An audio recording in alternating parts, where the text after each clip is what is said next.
पतंग और डोरी। एक बार एक व्यक्ति अपने बेटे के साथ पतंग उत्सव में गया। वहाँ लोग रंग बिरंगी पतंगे उड़ा रहे थे। आसमान में उड़ती रंग बिरंगी पतंगों को देख बेटा भी पतंग उड़ाने की जिद करने लगा। उसने अपने पिता से कहा, पापा, मैं भी पतंग उड़ाना चाहता हूँ। प्लीज़ मेरे लिए एक पतंग खरीद दीजिए।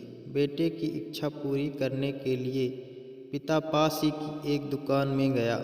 वहाँ से एक सुंदर सी पतंग और डोरी अपने बेटे के लिए खरीद लाया। बेटा पतंग पाकर खुशी से झूम उठा। कुछ देर बाद वह भी पतंग उड़ा रहा था। उसकी पतंग ऊंचे आसमान में उड़ रही थी, लेकिन वह खुश नहीं था। वह चाहता था कि उसकी पतंग और ऊंचे आसमान में उड़े। वह पिता से बोला, पापा, ऐसा लग रहा है कि डोर की वजह से पतंग ऊंची नहीं उड़ पा रही है। क्यों न इसकी डोर काट दी जाए। इससे पतंग आज़ाद होकर और भी ऊंची उड़ने लगेगी। प्लीज़ आप इसकी डोर काट दो। बेटे की बात मानकर पिता ने पतंग की डोर काट दी। डोर काटते ही पतंग ऊपर जाने लगी। यह देखकर बेटा बहुत खुश था, लेकिन कुछ देर बाद पतंग ऊपर जाने के बजाय नीचे आने लगी और एक मकान की छत पर जा गिरी। यह देख बेटा हैरत में पड़ गया। उसने यह सोचा, पतंग डोर काट देने से पतंग और ऊंची उड़ेगी, लेकिन यह तो नीचे गिर पड़ी।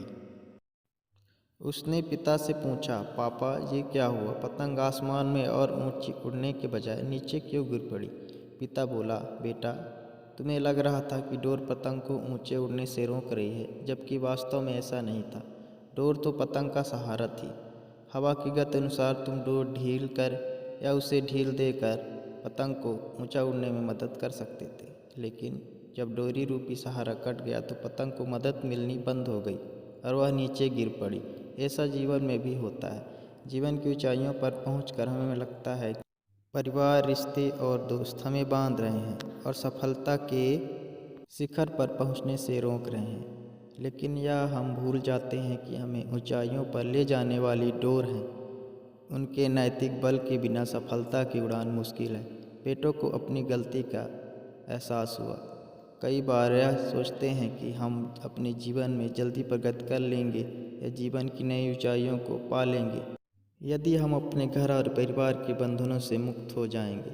लेकिन यह हम भूल जाते हैं कि हमारा परिवार और परिजन हमें जीने में और जीवन के आगे बढ़ने में मदद करते हैं। बुरे समय में परिवार और परिजन हमारा सहारा बनते हैं और हमें प्रेरित करते हैं। वे हमें बंधनों में नहीं जकड़ते, बल्कि सहारा देते हैं। इसलिए हमें कभी भी परिवार से दूर नहीं जाना चाहिए।